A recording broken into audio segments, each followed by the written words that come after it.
Hey OKC, October is here and September is behind us. So you know what that means. It's time for your September update right now.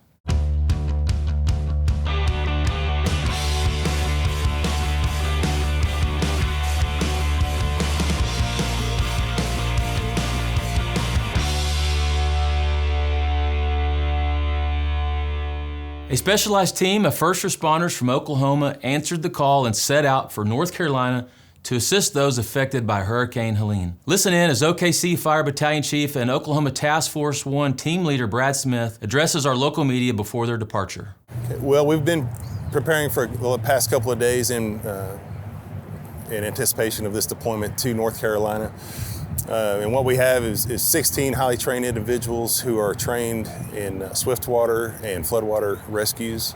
And so we'll be deploying to the western part of North Carolina. That's our initial rally point. And from that point, we'll get specific orders and a location to respond to. We were chosen through the state EMAC system, and when a state needs assistance, they put it out to all the states that are participants in that EMAC system. And with our state urban search and rescue team, we can respond to many different types of disasters, and swiftwater, floodwater are one of those types of disasters. I think by the time we get there, we'll see the initial phase of it. And what we've learned from the past is, the first 2 or 3 days we're there, we'll have local flooding, directly as a result of the rain. And then a couple days later, we'll have flooding as a result of all the water coming out of the mountains. We'll be out there up to 14 days. We've been on a couple of deployments in past years that have lasted the full 14 and even longer. And so it could be anywhere from 7 to 14 days.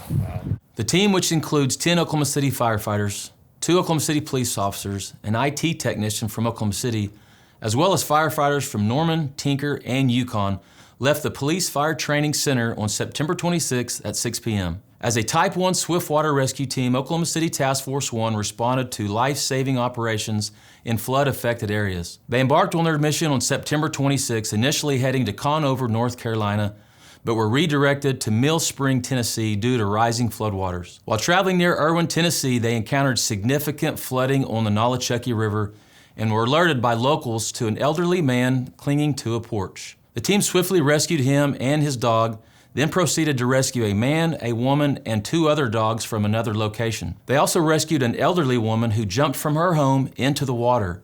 Despite challenges including losing power to their boat, the team safely completed their rescues and set up base in a parking lot for the night. After receiving back road directions from the community, they arrived in North Carolina and are now working with other task force teams. Please stay tuned for more updates on our social media channels. Now shifting back to Oklahoma City. The Oklahoma City Fire Department's transport service responded to 1,174 emergency calls and transported 681 patients to local hospitals. These figures reflect the efforts of 2 fully operational ambulances.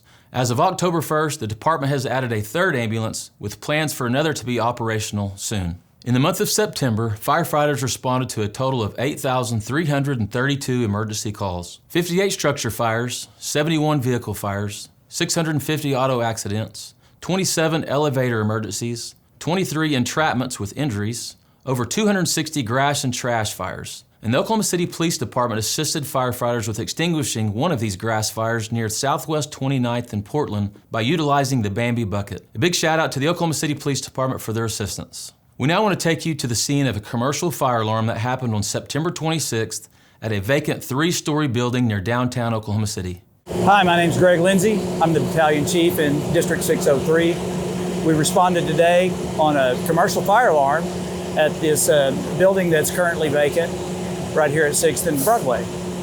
The call came in just after 1 o'clock. When we arrived on the scene, we had dark smoke that was coming out under laminar pressure through the 3rd floor windows, and we had a report from people on the scene that there was a fire on the 2nd floor.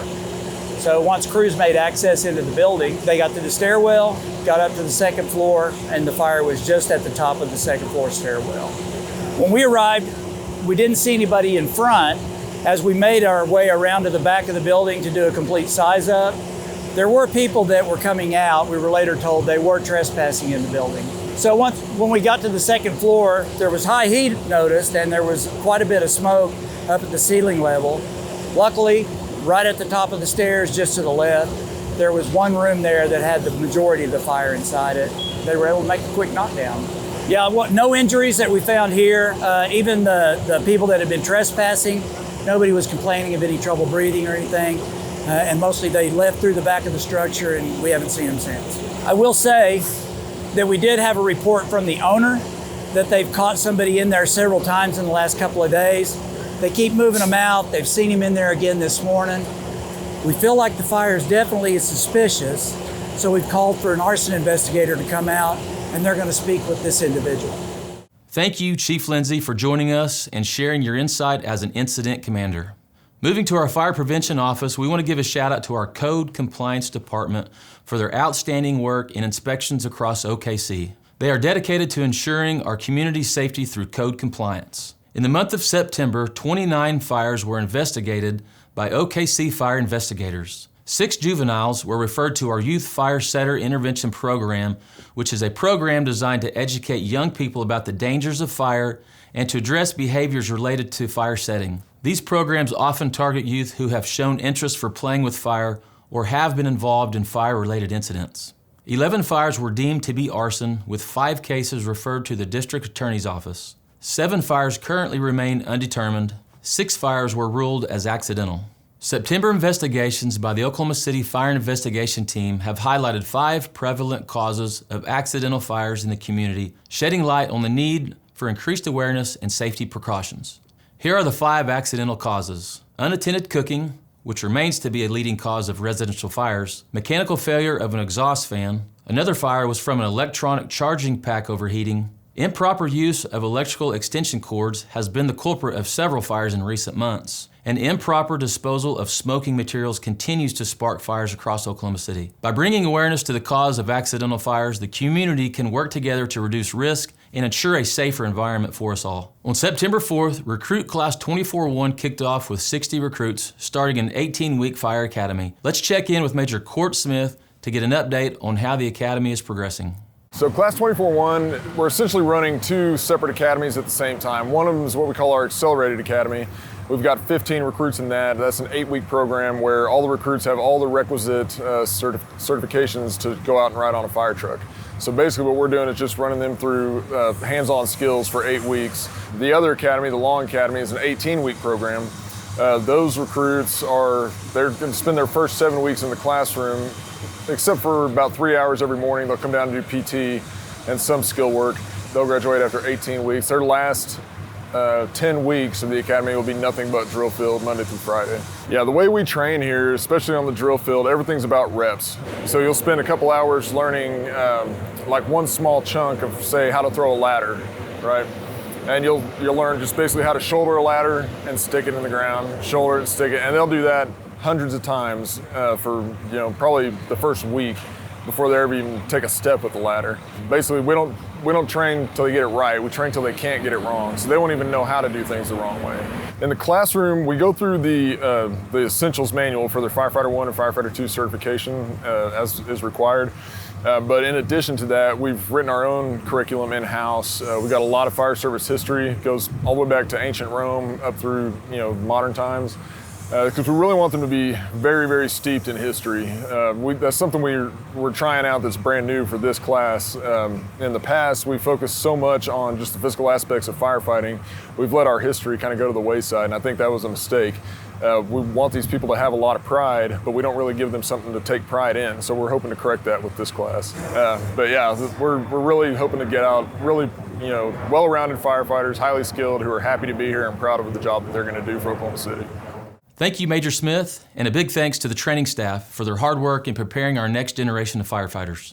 The Great State Fair of Oklahoma took place in September, attracting thousands of visitors to our city. To ensure public safety, the Oklahoma City Fire Department established a command center and assigned firefighters to the event. From September 12th to September 22nd, they recorded 131 official service calls at the fair, accounting for approximately 7% of the city's total EMS call volume during that time. The all-terrain medical response team was also on site, consisting of VMS-trained firefighters equipped with medical gear to assist those in need. To effectively navigate the large crowds at the state fair, these firefighters responded on bicycles, allowing them to reach patients quickly and efficiently.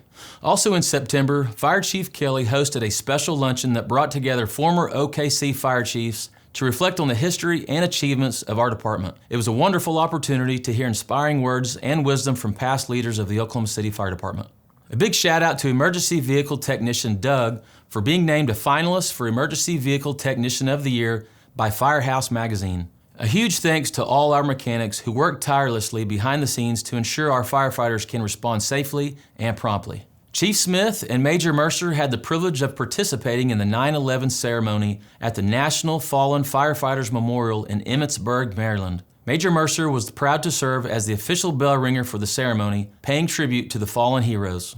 Every year, our department hosts a Fallen Firefighters and Retired Memorial Ceremony where we honor the sacrifices of those who served. We celebrated their service and honored their sacrifice in hopes to keep their legacy alive. Thank you to the families and friends who came to join us for this very special occasion. If you're interested in a career in the fire service, now is the time to apply. Check out our recent social media posts for the job link and information on how to apply. Looking ahead, October is Fire Prevention Month. This year's slogan from the National Fire Protection Association is Smoke Alarms. Make them work for you. Remember to test your smoke alarms monthly and call 405-316-BEEP if you need one installed in your home. Calling all Oklahoma City teachers. In honor of Fire Prevention Month, our Fire Prevention Office is launching a coloring contest. The Oklahoma City Fire Department invites Oklahoma City classrooms to participate in our second annual Fire Prevention Month coloring contest. Any class within Oklahoma City limits is encouraged to participate. Go to our Facebook page for further information. Well, that wraps up our September PIO update. And until next month, OKC, stay safe, and remember, we're here if you need us.